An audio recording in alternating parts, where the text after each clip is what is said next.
Hello everyone, मैं नम्रता जायसवाल आपको M H. Abraham की book a glossary of literary terms से लिटरेरी टर्म्स पढ़ाने जा रही हूँ।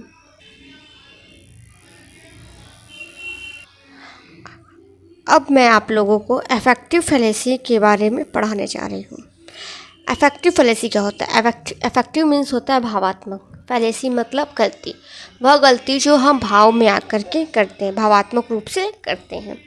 अब लिटरेचर में भावात्मक रूप से क्या होगा? भावात्मक रूप से हम किसी पोयम से या फिर कोई सी पोएट से अगर अटैच्ड हो गए तो उसके इवैल्यूएशन में जो हम गलती करते हैं वो क्या होता है? अफेक्टिव फैलेसी होता है।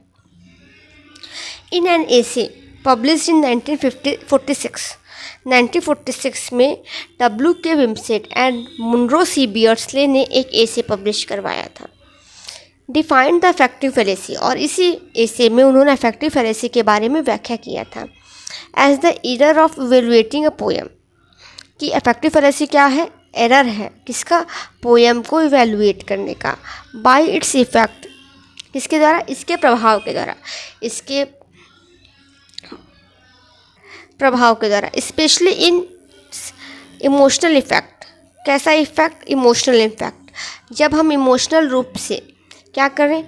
इफेक्ट होते हैं अपॉन द रीडर।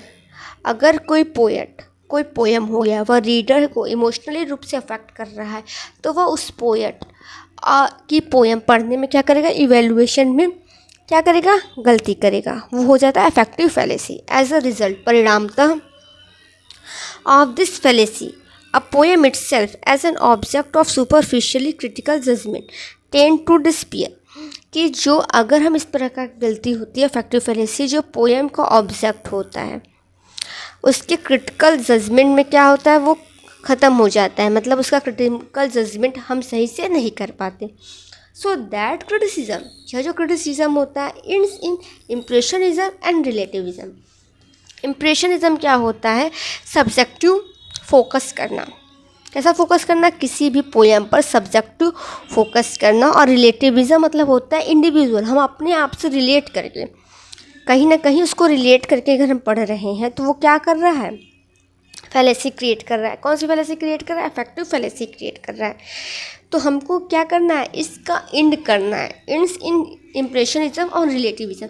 अगर इम्प्रेशनिज्म सब्जेक्टिविटी हम ख़त्म कर दें कि हम उससे अपार्ट हट के उस पोएम को, उस पोएट की पोएम को इवेलुएट करते हैं तो अफेक्टिव फैलेसी क्रिएट नहीं होगा। अपनी इंडिविजुअल जो थॉट्स हैं, पर्सपेक्टिव है, उससे हट करके कर रहे हैं तो वहाँ पे फैलेसी नहीं क्रिएट होगा।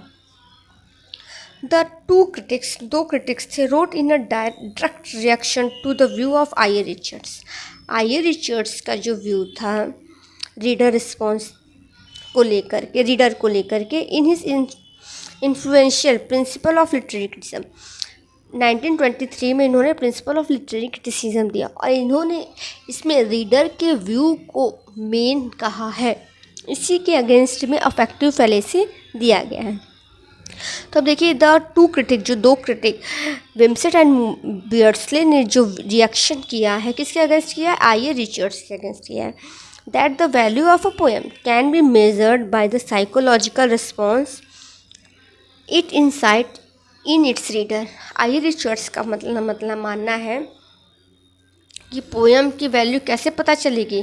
पोएम की वैल्यू पता चलेगी साइकोलॉजिकल रिस्पॉन्स किसके? रीडर के। रीडर कितना साइकोलॉजिकल रिस्पॉन्स करता है उस पोएम को, वह उतनी ही अच्छी पोएम होगी।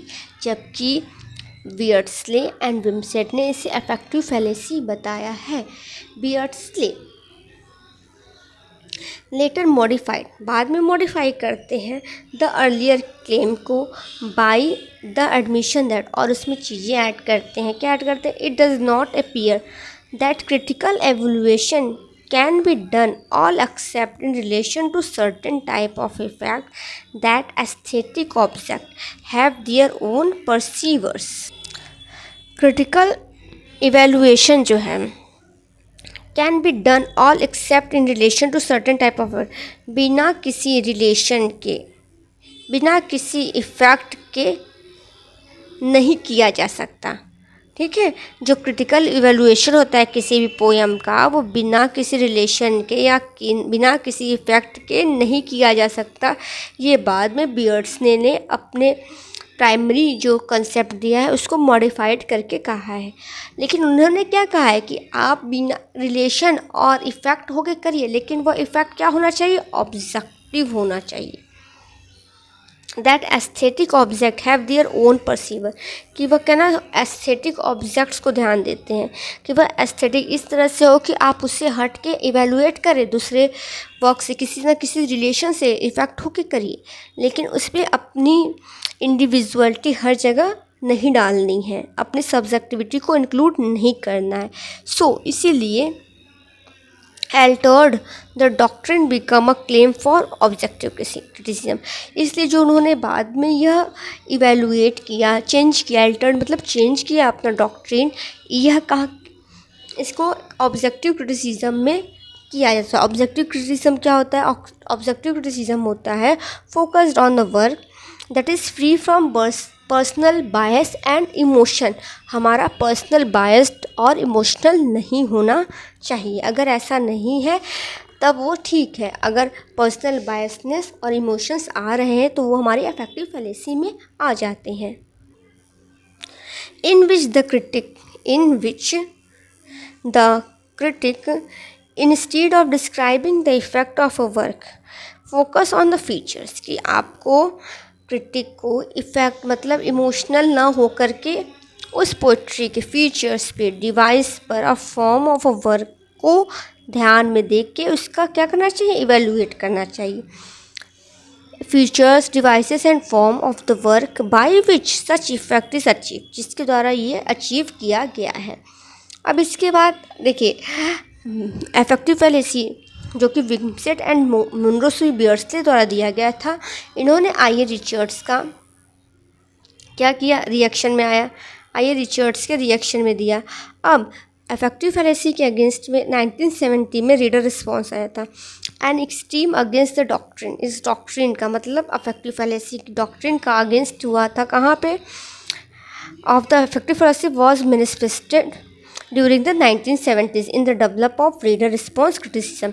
रीडर रिस्पॉन्स क्रिटिसिज्म जो आया था 1970s में, उन्होंने विंसेंट एंड बियर्डस्ले के अफेक्टिव फैलेसी कंसेप्ट को क्या किया, निगलेक्ट किया, और उन्होंने ये जो कंसेप्ट आया था रीडर रिस्पॉन्स क्रिटिसिज्म, इसमें आइए रिचर्ड्स के कंसेप्ट को फिर से इंक्लूड किया गया है। Thank you for watching my channel.